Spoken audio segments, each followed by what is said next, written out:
inviting you to our 3 Secrets workshops. These are the workshops we do every single week, the good Lord bring, in Grand Rapids, also Holland, up in Norton Shores, Muskegon, and down in Portage, Kalamazoo area. We're also cranking them out in East Lansing. So there you go. Get to the MSU campus. Yeah, we're doing them on campus there. So if you'd like to...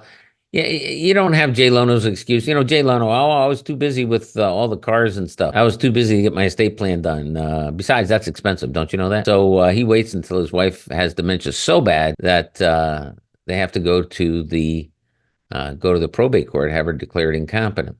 Wonderful, wonderful stuff. So unnecessary. And, he can afford it, I guess. I mean, it's terrible publicity. I'm sure it's not very good for his spouse. To be going through that. I'm sure it's not very good for him to be going through that. But it's not going to break him. He'll be fine. Let's not worry about Jay. Okay. But if that's not an object lesson for you, I don't know what is. Here's a guy. Well, or you might take it the other way. You might say, hey, look, there's a smart guy and he didn't get it done, so I guess I don't need to. Yeah. Pile your money in a bonfire and light it on. Might as well just burn the stuff.